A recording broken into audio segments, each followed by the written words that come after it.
Pop-Up Theatre presents Dead in the Wake of JFK, a Sherlock Holmes review. Hosted by Alexandria Tan. Welcome, Pop-Up Theatre listeners, as we continue to follow on from our Sherlock Holmes audio play series of factual fiction crimes. The topic today is the JFK assassination and its surrounding conspiracy theories. This is a follow-up from our Sherlock Holmes in the Umbrella Man episode. Today, I'll be talking to author Steve Cameron, who has written 2 books on this subject. His first book, The Deputy Interviews, focuses on the late Deputy Sheriff Roger D. Craig. Now, Sheriff Craig was both an investigator and witness on that infamous day on November 22nd, 1963, when President John F. Kennedy was shot and killed. Steve, welcome to the show. Hello, Alex. Thank you for having me. The pleasure is all ours. So first of all, I wanted to ask if you heard our Sherlock Holmes in the Umbrella Man episode. Absolutely. I listened to it and I enjoyed it very much. And I saw your name in the credits and you were the part of the babushka lady. Is that correct? Yeah, that's right. I was. You did a fantastic job. Great accent. I have a little side story for you. If it's okay, I can share it with you and your audience. Yeah, sure. Go ahead. Yeah, so Beverly Oliver is the real babushka lady, and I had the honor of meeting her about a year and a half ago at one of the JFK conferences that I was speaking at in Dallas, and she's a wonderful woman.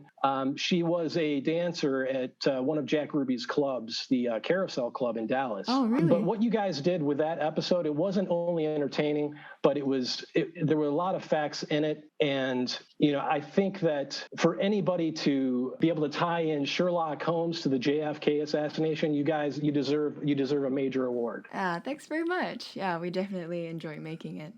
So, just going back to the episode for a little bit, do you think there is anything in there that could actually be truthful? Well, the fact that they were able to identify Lee Harvey Oswald as the assassin, within a half an hour, I believe his name started popping up. And the tie-ins with J. Edgar Hoover and the oil men in Texas at the time, there were many people, and including in your episode, that had a motive. Oswald worked in that building, so his prints would have been on boxes.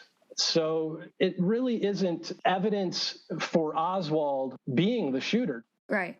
And I guess this question gets asked quite frequently, but what about the grassy knoll? The one thing that I feel like really sticks is the fact that his head goes back and left, not front and down. Was there a grassy knoll shooter? Was there a bullet that came from the front? Yes, absolutely. I believe that there were at least 4 snipers involved at 4 separate locations. One of the kill shots did come from the grassy knoll, and there is plenty of documentation that supports that, including witnesses that heard the shots come from there. So what about the tie-in with CIA agent E. Howard Hunt, who many people say was the tramp who was arrested on the grassy knoll and maybe have been the grassy knoll shooter? What's your opinion on that? The story about the tramps, there's some similarities. I don't know 100%. Honestly, I can't say whether or not that's E. Howard Hunt as, one of the tramps. I do know that E. Howard Hunt, he was involved in Watergate. And one of the plumbers that was used in Watergate is a guy by the name of Bernard Barker. They identified Bernard Barker as one of the men that was on the grassy knoll, and he was pulling out a badge saying he was Secret Service to witnesses and saying everything is under control. And he worked directly with Howard Hunt. Wow, okay. I recently just found out that Howard Hughes's bodyguard is named in an FBI file and using the name Lee Harvey Oswald, and this is in 1961, 1962, to buy Econoline vans from a Ford dealer in New Orleans. And so that's another connection that I just found out recently. Yeah, wow. It's amazing that you're still finding out new things surrounding this case. Now, the story goes that lone gunman Lee Harvey Oswald was positioned in the schoolbook depository building and he shot President Kennedy from there. He was accused as the assassin of JFK, but he himself was fatally shot 2 days later by gangster nightclub owner Jack Ruby while being transferred from the Dallas County Jail. So that's the official story put forward by the Warren Commission that led the investigation. But what's the alternative story from Deputy Sheriff Craig? Yeah, so Roger Craig worked for the sheriff's office, and the president's limo passed right by the sheriff's office. The limousine passed them by. They made that left turn on Elm Street, and then shots rang out. Roger Craig saw a motorcycle officer ride his motorcycle up to the picket fence that was up near the grassy knoll, and he went behind the fence. Roger Craig followed him. He saw a woman, and she was attempting to leave the parking lot, and Roger Craig immediately jumped in front of her car and told her to stop. And she said, "No, I can't. I have to go. I have to go." And he said, "No, you're under arrest." Another officer, his name was Lummy Lewis, he came up to Deputy Craig and he said, "I'll take it from here." And so Roger Craig then proceeded over to the picket fence where dozens of witnesses had gathered because they had all heard shots coming from the picket fence atop the grassy knoll. And then Roger Craig noticed one of his other deputies that he worked with said, what do you got? There was a bullet in the grass, and it was in the middle of blood and brain matter from when the president was shot. And at that point, a man came into the scene, identifying himself as FBI. He walked over to the bullet, bent over, picked it up, put it in his pocket, and he walked away. Now, this was captured in photographs. Yeah, Steve, this is all fascinating stuff, but I don't want to go over time with you. Did Roger Craig actually go to the crime scene where Lee Harvey Oswald was? Did he go up to the school book depository? So Roger Craig then proceeded to the 6th floor of the school book depository. He walks over to the window, and immediately he sees 3 shell casings lined up side by side, no more than an inch apart, all facing the same direction. Now, if you look at the crime scene photos, that is not what the crime scene photos depict. The shells are scattered. So there was some staging of that sniper's nest. Right. So what about the rifle Oswald was using? There's much debate about whether he could have gotten off 3 shots in 6 seconds using that type of rifle. Now, the rifle that was initially found was not an Italian Mannlicher Carcano. That's the weapon that the Warren Commission says that Lee Harvey Oswald used to shoot President Kennedy. Right. Captain Will Fritz for the Dallas Homicide Division of the Dallas Police Department was on scene. And then he says, "Does anybody know what kind of gun it is?" And then another officer came over and he looked at it and he said, "Yeah, it's a Mauser." And he held it up and he saw stamped right on the barrel 7.65 Mauser that eventually morphed into a .65 Italian Mannlicher Carcano. I also show this in my book. If you've ever seen the famous backyard photos of Lee Harvey Oswald holding up a rifle, it's not the same weapon that is seen being escorted from the school book depository. That rifle had built-in side sling mounts on it. Now, in the photographs of Oswald in his backyard holding up that rifle had built-in bottom sling mounts, and you can see it in the photographs. Right. Wow. So now, Sheriff Craig obviously plays a real significant part in this web of conspiracy, but his version of events contradicted the Warren Commission's findings, and that's when the trouble started. Can you tell us a little more about that? Yes. Roger Craig's testimony was very dangerous to the official narrative of the JFK assassination. And when he went to his superiors with his information, they didn't want to hear what he had to say. He was told by Sheriff Decker to keep his mouth shut. But Roger Craig wasn't that type of person. Right. Okay, so continuing on his story, at the time, a former Dallas deputy sheriff was found dead in his father's home with a gunshot wound to his chest on May 15, 1975.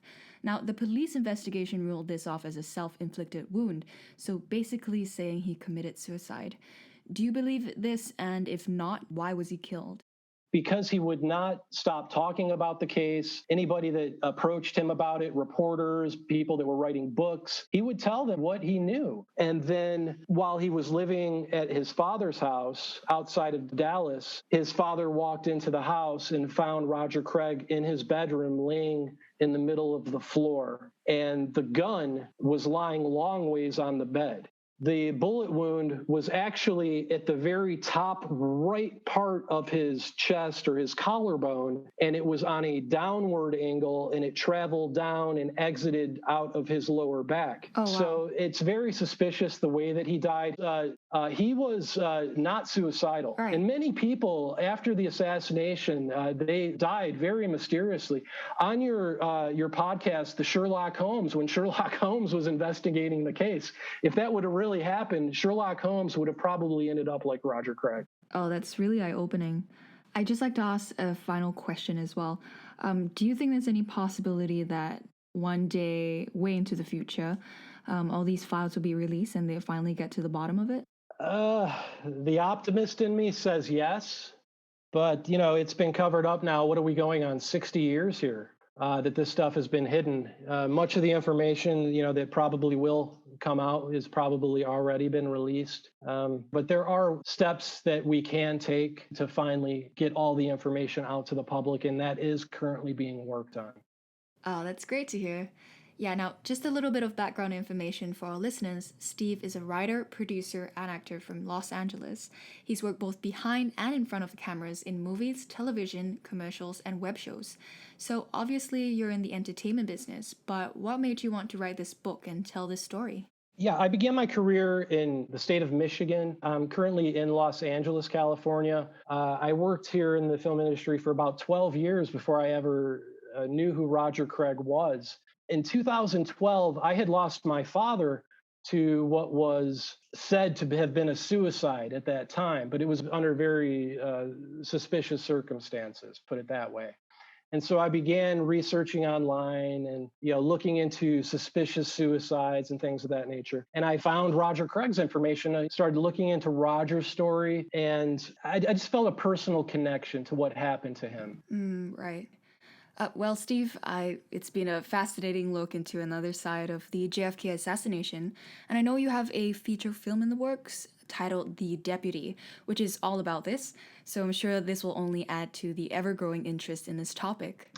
Oh, yeah, thank you very much. Yeah, The Deputy, we're in development on that. Yeah, that's something to look forward to. That's great.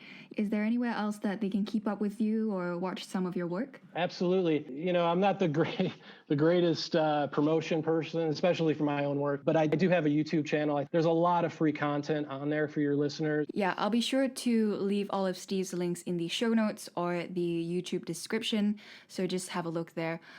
Steve's books, The Deputy Interviews and The Patient is Dying, are available on Amazon in both paperback and Kindle. And if you want to learn more about Steve's investigation and updates on his projects, you can visit his website, stevecameronproductions.com. That just about wraps it up for me. Now remember, if you haven't yet listened to our original Sherlock Holmes podcast series featuring this crime or any other true crimes he tackles, then you can do so by visiting our Spotify, Apple Podcasts, Audible, Google Podcasts, and YouTube. And don't forget to subscribe while you're there for future show updates. And thank you, Steve, for taking the time to be on our show. Thank you, Alex.